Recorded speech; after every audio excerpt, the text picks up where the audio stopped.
Hello, I'm Amanda Marino with Next Level Recovery Associates. I'm one of the co-founders. And I'm Blake Cohen, the other founder of Next Level Recovery Associates. One of our greatest passions is helping to transition workplaces from their current state towards one that is more mental health and recovery friendly. I want to tell you a little bit about what to expect in this video series. First, we're going to break down why there is a need for change in the workplace. We'll talk about how stress and burnout affects an employee's mental health. We'll talk about some of the current workplace statistics that we're seeing across the nation of how workplaces are affected by mental health concerns and substance use disorders. We'll provide you some education on what a substance use disorder is and what it looks like. We'll also provide you some information on some of the most common mental health concerns that are seen in the workplace as a result of chronic stress and burnout. And then finally, we'll be offering you some easy to use tools and techniques that you can implement today to begin the change process in your workplace.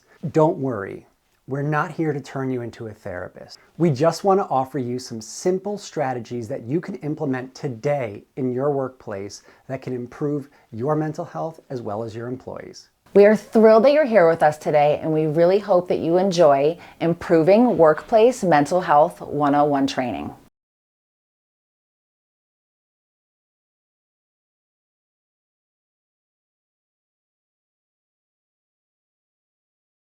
In the US, we spend almost 9 hours a day in our workplace. That means we're spending more time working than we are with our family and friends, sleeping, or doing things that we enjoy. That's why it's so important to maintain a healthy culture at work, because we are spending so much time together. As a result of chronic burnout and workplace stress, a number of mental health concerns can start to appear, such as anxiety, depression, panic disorder, attention issues, and struggles with being present and getting the job done. 25% of employees are reporting extreme feelings of burnout.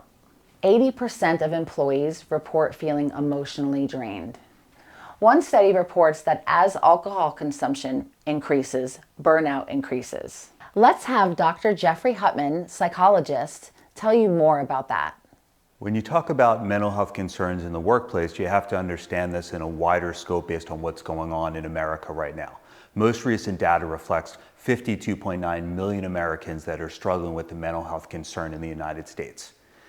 Only about 50% of them are getting any treatment at all. In the workplace, how does that work out? Well, 1 out of 5, or about 20% of your employees, are going to be struggling with some mental health concern. What are the most common concerns? Anxiety, in which a person is feeling so much stress that they might have a panic attack in the job, or they might lose focus very easily and not perform well in their job. Depression is very common. If someone comes with untreated depression in their work, they might be a lot less focused, their energy level might be much more down and subdued than usual, or they might start to have increased absenteeism, coming in late, leaving early. Bipolar disorders, we tend to see that quite a bit. A supervisor that loves an employee because they're their best producer, and not realizing that that is because they're having a hypomanic or manic episode.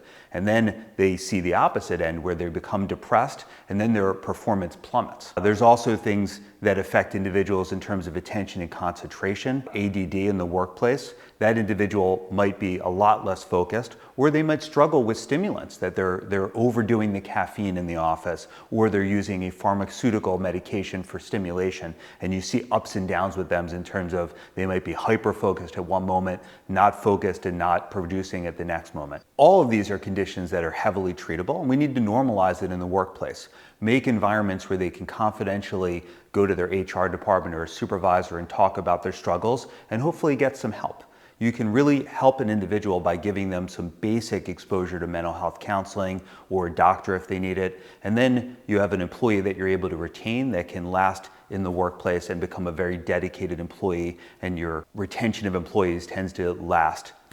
Conversely, if you don't treat it, that tends to lead to burnout in the workplace. Someone that's already struggling with an untreated, undiagnosed mental health concern, and then there's stressors that go on, they're working harder, there's new projects, there's new sources of stress that happen in the workplace. It can very easily lead into work burnout, and then you don't have a retained employee at all, and you have someone that has just left the position and is unable to stay and perform in a dedicated manner as they did previously. Listen, we know that every single workplace has stress. Work can be stressful. However, if we manage this stress properly, we can avoid extreme burnout in our workplace.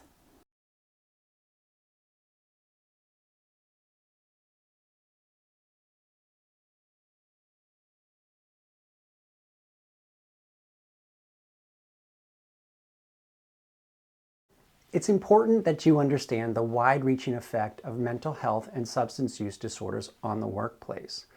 These types of issues can have an effect on an organization's productivity, on their employee retention, on the cost that they're spending for healthcare, and so much more. According to the World Health Organization, depression and anxiety cost workplaces almost $200 billion each year. 25% of employees will experience a mental health concern each year, and 20% of employees will be affected by a substance use disorder. And substance use disorders can cost the US economy of up to $200 billion worldwide, depending on a number of factors, such as workers' comp, hiring, rehiring, training, lost productivity, lost presenteeism, and workplace incidents. Workers with substance use disorders typically take 50% more sick days and leave days than those who don't have a substance use disorder. And they have a turnover rate that's 44% higher than the average workforce. 20% of most Americans struggle with a substance use disorder. 20 to 25% of most Americans are affected by some type of mental health concern. And it's also important to remember that 75% of people diagnosed with a substance use disorder are working employees. These statistics tell me two things. One, that it's very important for organizations and for leaders to be trained on how to deal with an employee that has a substance use disorder and what to do to make sure that they get the help that they need. That means providing education, providing resources, educating leaders and managers on how to help their employees that may be currently struggling with mental health concerns, and how to support your employees that are already in recovery from mental health concerns and substance use disorders. The other thing that it tells me is that substance use disorders in the workplace are too costly to ignore. Our jobs as leaders and managers is to find our way to embrace our employees' strengths, to highlight those feelings, and to help them to feel supported, loved, and like they are working in a compassionate workplace.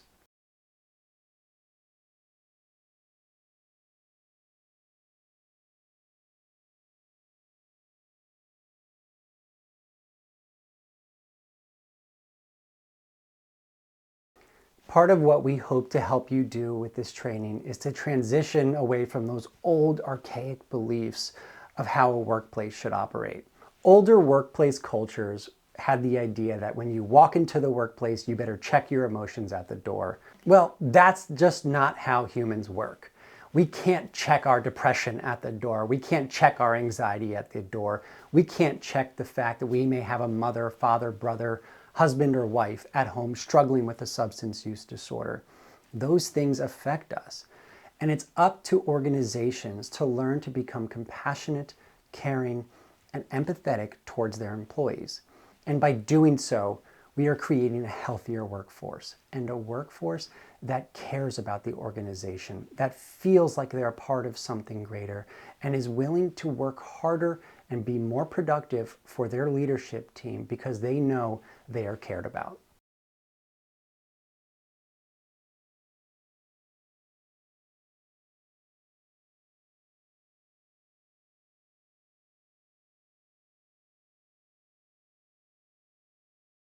Substance use disorders, or more commonly known as addiction, is something that people used to view as a choice. Well, what we know now about substance use disorders is that people develop them trying to self-medicate some type of underlying issue, unresolved trauma, or something else that may be going on in their personal lives. Here's Dr. Jeffrey Hutman, a clinical psychologist, to tell you a little bit more about substance use disorders. A substance use disorder is diagnosed looking at a pattern of symptoms across 4 different areas, and those are social impairment, impaired control, risky use, and pharmacology. Within those areas, there's 11 different criteria that can be met over a 1-year period of time. among those 11 different criteria, and if an individual meets 2 or 3, then they're technically at the mild range of a substance use disorder. Moderate would be 4 to 5 symptoms, and then 6 or more of those criteria being met over that period of time is a severe substance use disorder. The important thing is to understand this is not something that someone chooses. This is not a moral issue where someone is saying, I want to grow up and be a drug addict and I'm just going to use regardless. This is something that we need to look at and we need to try to help. We need to offer solutions. We need to offer solutions in the workplace to destigmatize it, where people can get the help that they need, so hopefully they can be retained in their position and continue to do well and understand that this is an environment that I'm not just being judged in, but I can get better and I can go back to being the same great employee that you had before. And now maybe I'll even be more dedicated to remaining with you long term.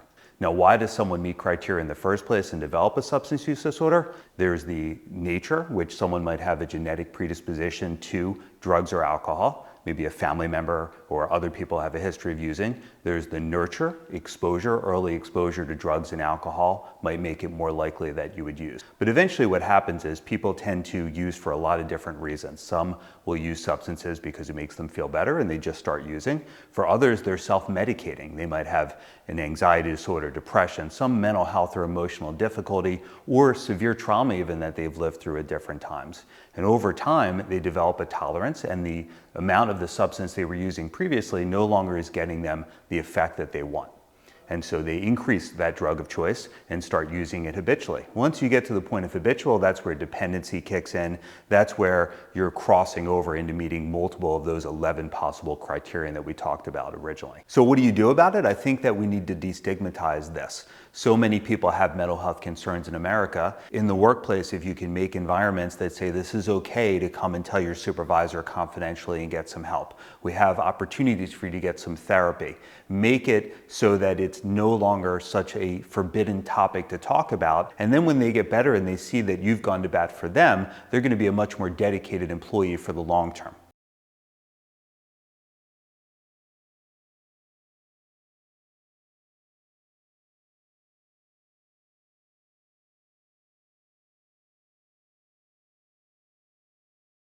I want to just take a quick moment to make an important point that it's not just your employees' mental health that can have an effect on their work productivity. The work that they do can also be affected by having a loved one that's struggling at home.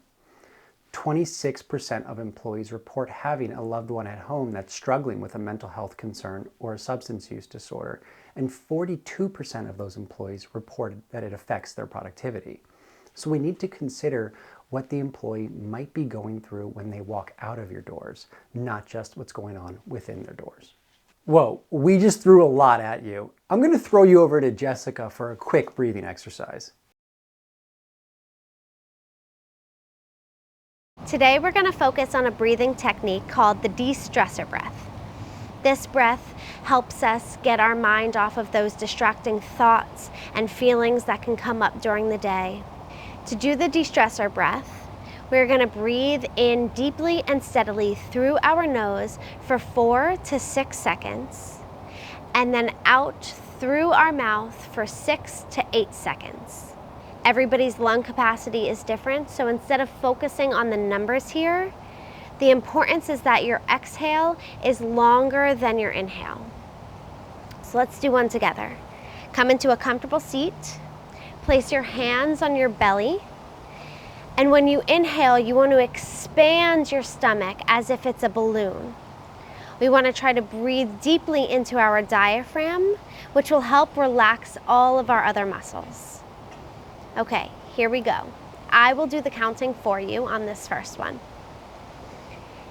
In, 2, 3, 4, out, 2, 3, 4, 5, 6. Beautiful. Now we're going to continue to do 5 breaths. I will guide you through it. In, out. In, out. In, out, in, out, in, out. Amazing. Continue this practice whenever you're feeling like you need a moment for yourself throughout the day. Thank you for joining us. Back to you, Blake.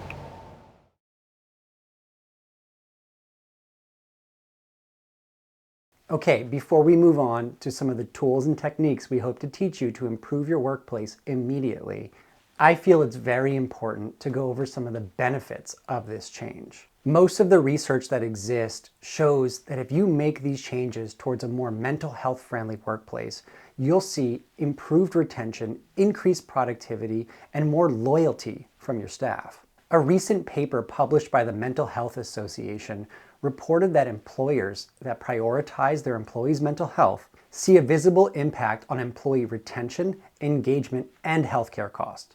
In that same paper, the Mental Health Association reports that employers can see up to a 4x return on investing in their employees' mental health by providing them access to quality mental health care. And finally, in that same paper, employees reported that they're attracted to organizations that provide quality mental health care and care about their workplace culture. In 2022, the Department of Labor found that an organization that creates a recovery and mental health friendly workplace had a 91% decrease in absenteeism, an 88% decrease in issues with supervisors, a 93% decrease in mistakes happening at work, and a 97% decrease in on-the-job injuries. The truth is, by creating a healthier workplace, you're creating healthier employees. We're creating an environment that is conducive to productivity, to employee retention, and to loyalty to the organization. There's a couple more facts that I do want to go over really quick about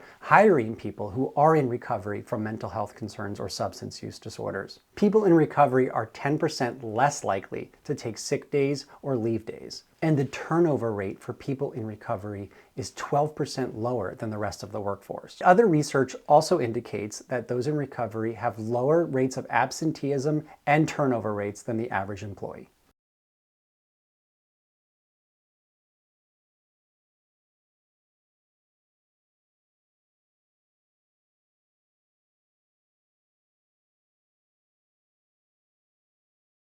Now that you understand the current situation that workplaces are facing in terms of mental health and understand the benefits of changing your workplace culture towards one that is more mental health friendly, we're hoping to offer you some simple, basic techniques that you can implement in your workplace that are going to improve the mental health of your employees, of the people around you, and hopefully over the long term improve the culture in your workplace.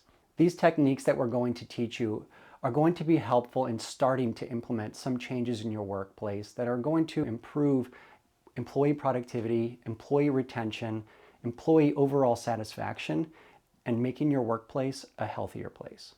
These tools that we're offering you are just one small part of what Next Level Recovery Associates does to help organizations shift their culture from where it's at today to one that is more mental health friendly and more supportive of their employees and their entire team.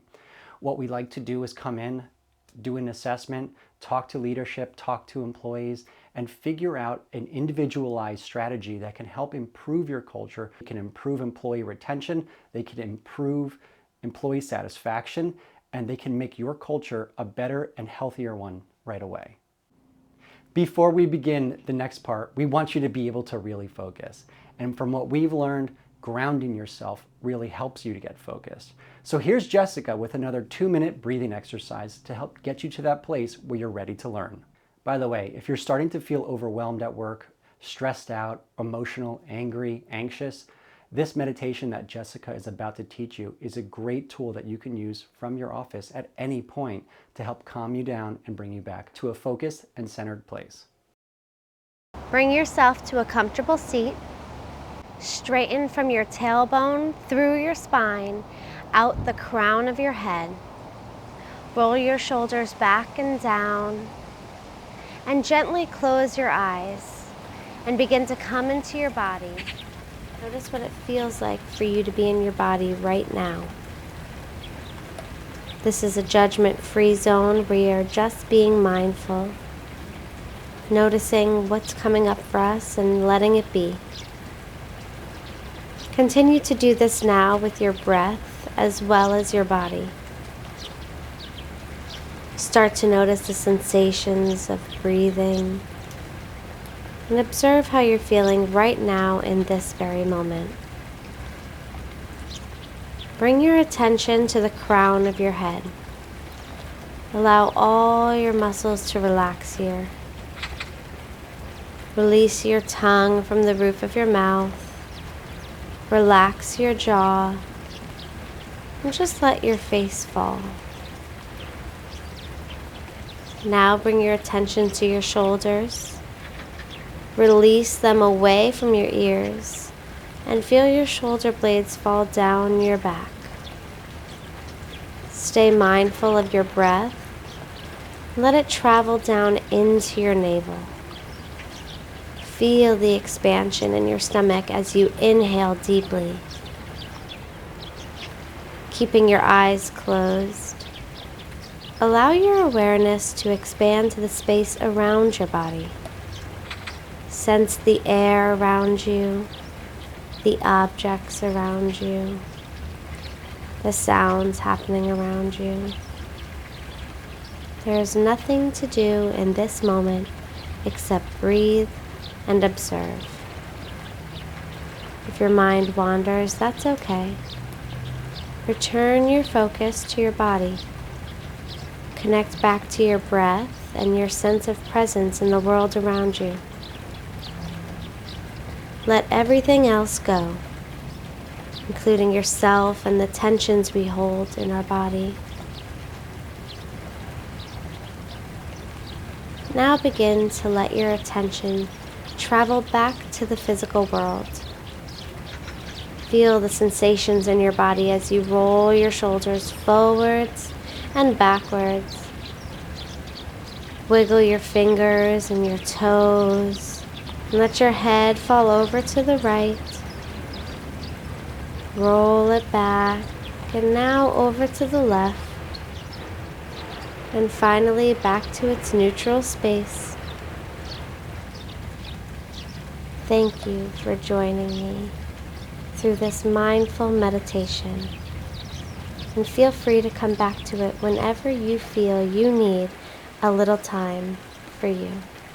Slowly begin to open your eyes and come back to the world around you. I hope you have a beautiful rest of your day. Back to you, Blake. Now that you're centered and grounded, we can discuss the first concept that has been proven to help employee satisfaction. This is the idea of what we like to call the anything goes meeting.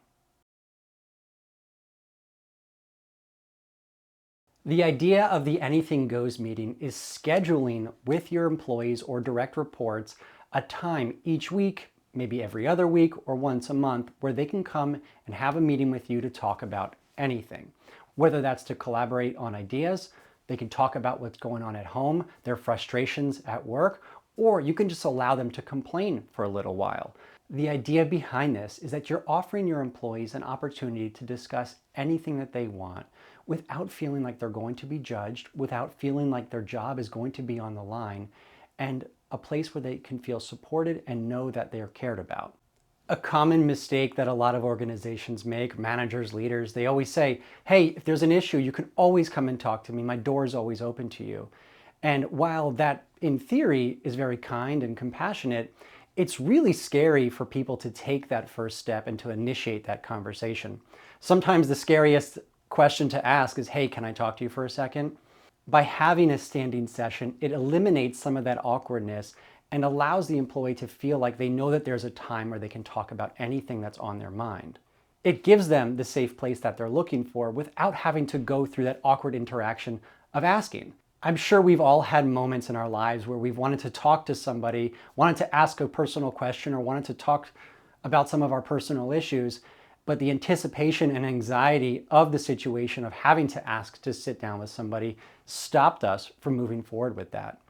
The scheduled appointment, or as we called it, the anything goes meeting, gives people that safe space. Now, the next tool that we want to teach you, called active listening, can really help you during those anything goes meetings and can help those meetings be more effective, help your employees feel heard, and allow them to leave those meetings feeling like they're validated.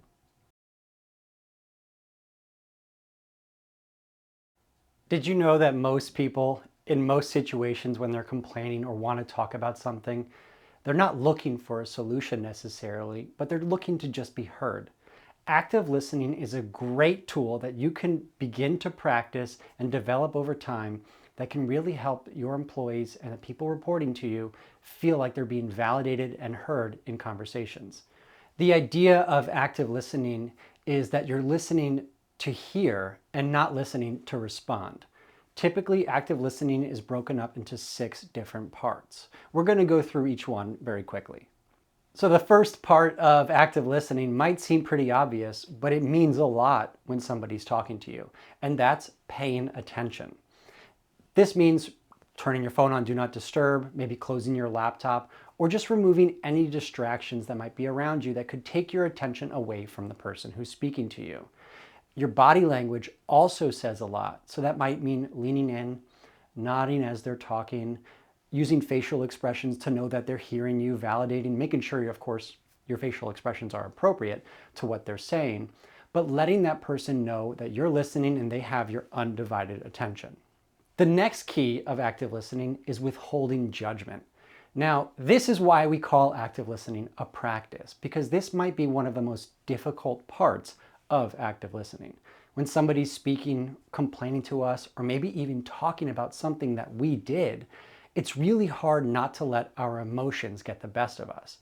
But it's important that if we are giving somebody a safe space to talk to us, that they don't feel judged in that process, so that they feel safe in the future to come back to us with any other issues. Restraining your own personal beliefs and feelings, having empathy and putting yourself in the other person's shoes and understanding the situation from their perspective really helps to encourage the person who's speaking to you to feel safe and to feel like they're in an open environment where they can tell you anything. Of course, active listening doesn't mean you just sit there and nod your head. There's opportunities for you to respond or to reflect back what you're hearing. The third principle of active listening is reflection. Reflection is an opportunity to reflect back what the person is telling you. It's an opportunity for you to validate what they're telling you and allow them to know that you're listening. But you're also allowing them to continue on and dive deeper into the topic they're discussing with you. An example of what a reflection might look like in practice is, let's say somebody comes to your office for their anything goes meeting that you've scheduled with them. They sit down and they say, I'm feeling really overwhelmed right now. I feel like I'm being given more work than anybody else on the team, and it doesn't feel fair to me. A reflection to that statement might be, what I'm hearing you say is that you're really stressed out with your workload right now. And then that gives an opportunity for the person to continue on with what they're discussing. The next key of active listening really builds upon the last one of reflection and is called clarification. This is an opportunity to clarify, to make sure that you're hearing things correctly, to make sure that your opinions or judgments aren't clouding what you're hearing, and gives you an opportunity to make sure that you're understanding what you're being told correctly. Clarification comes in the form of questions. So there's 2 different types of questions that you can use here. An open-ended question, like, tell me more about fill in the blank, or a direct question to something you heard. When you said this, it sounds like you were telling me fill in the blank. Is that accurate? This is giving you an opportunity to make sure what you're hearing is correct and allowing the other person to divulge more information or be more specific with what they're struggling about. The 5th key to active listening is summarization.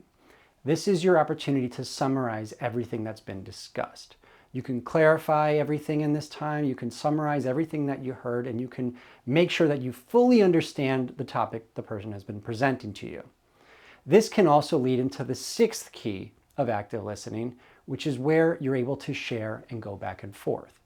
Now it becomes more of an open dialogue. You can ask more questions, you can share your experience, you can talk about tools that you've used to help cope with certain stressors that have come up, or you can share things within the organization that could potentially support the person moving forward. For example, if somebody's struggling with depression or issues at home, maybe anxiety or substance use disorder, you can guide them in the right direction of where they can go to get help, like the HR department or the employee wellness department.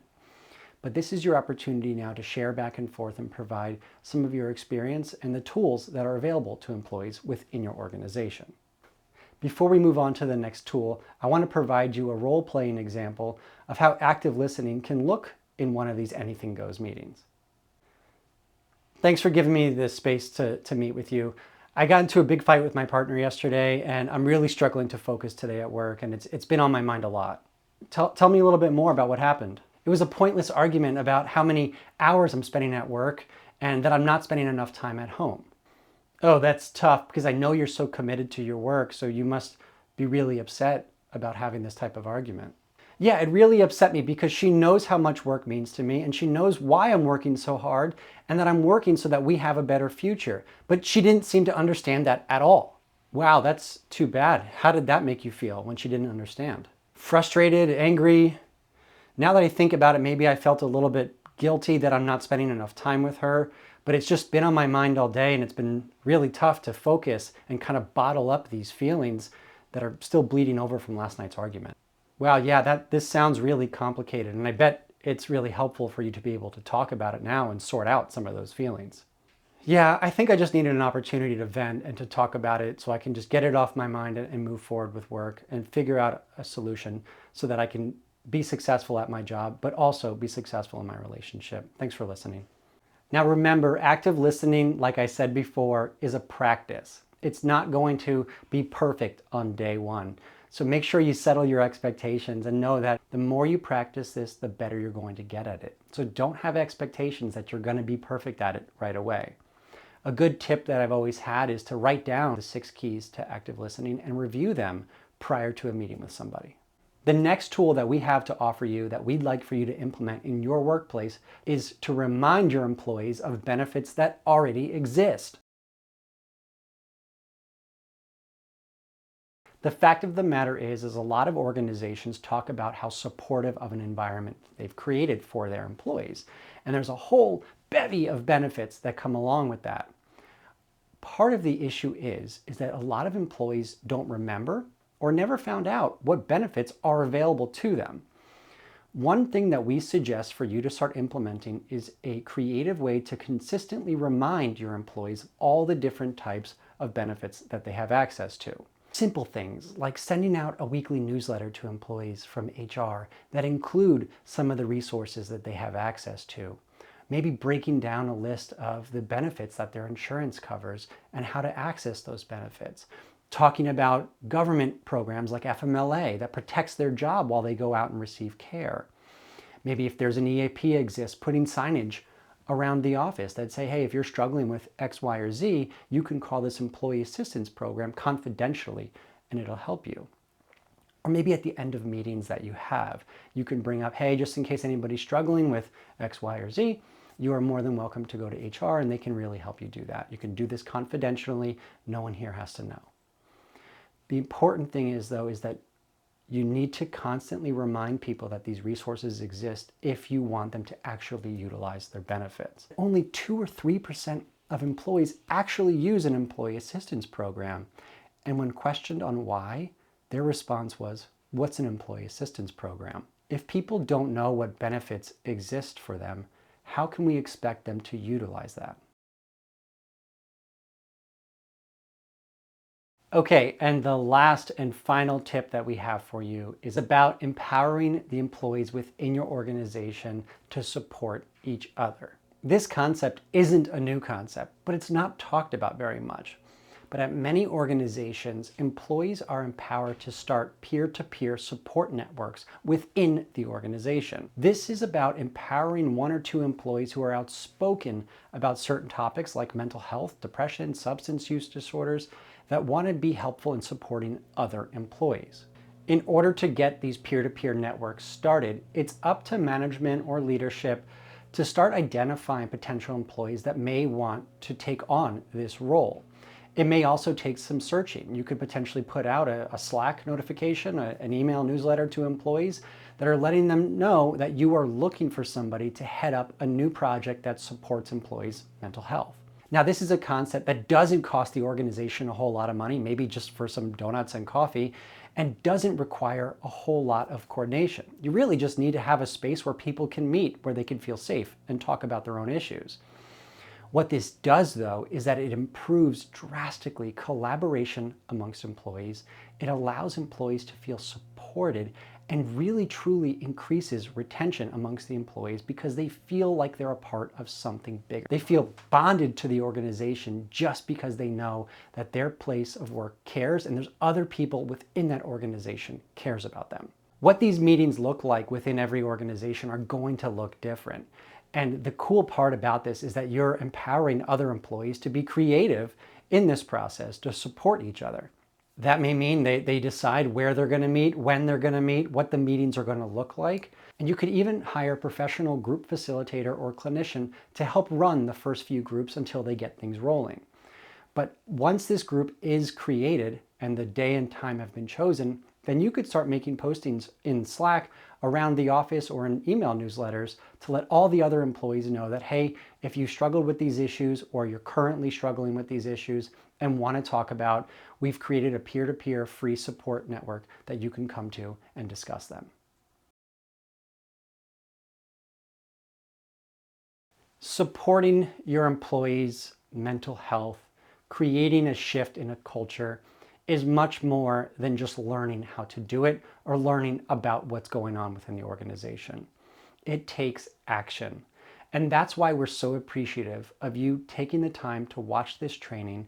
And our deepest hope is that you will now take these tools that we've offered you and begin to implement them.